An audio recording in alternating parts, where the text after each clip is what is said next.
السلام علیکم، red channel پر آپ کو خوش آمدید۔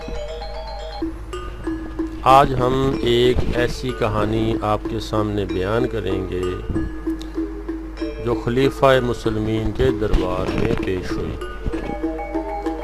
روم کے بادشاہ کی طرف سے ایک شخص بہت سا مال لے کر خلیفہ مسلمین کے دربار میں حاضر ہوا اور روم کے بادشاہ کا پیغام دیا کہ اپنے علماء سے 3 سوال کیجیے، اگر جواب دے دیں تو سارا مال ان کو انعام میں دے دیا جائے۔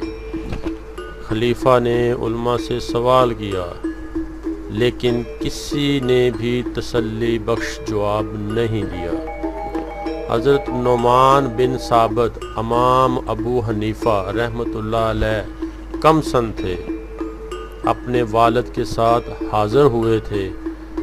آپ نے والد صاحب سے جواب کی اجازت مانگی، والد صاحب نے منع کر دیا اور امام صاحب کھڑے ہو گئے اور خلیفہ سے اجازت طلب کی۔ اس نے اجازت دے دی۔ رومی سفیر سوال کرنے کے لیے منبر پر تھا اور امام صاحب نے کہا، آپ سائل ہیں؟ اس نے کہا، ہاں۔ اس پر امام صاحب نے فرمایا، تو پھر آپ کی جگہ زمین پر ہے اور میری جگہ منبر پر۔ وہ اتر آیا۔ امام ابو حنیفہ منبر پر چڑھے اور فرمایا، سوال کرو۔ اس نے کہا، اللہ سے پہلے کیا چیز تھی؟ امام صاحب نے فرمایا، عدد جانتے ہو؟ اس نے کہا، ہاں۔ امام صاحب نے فرمایا، 1 سے پہلے کیا ہے؟ رومی نے کہا، 1 اول ہے اور اس سے پہلے کچھ نہیں۔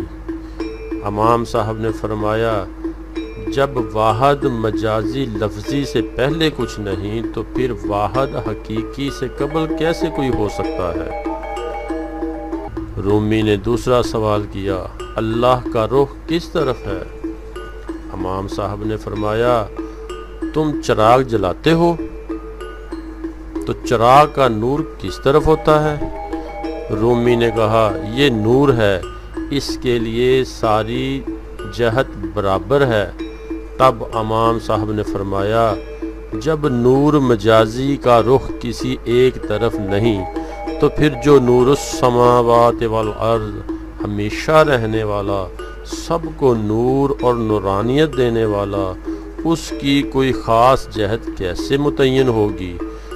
رومی نے تیسرا سوال کیا، اللہ اس وقت کیا کر رہا ہے؟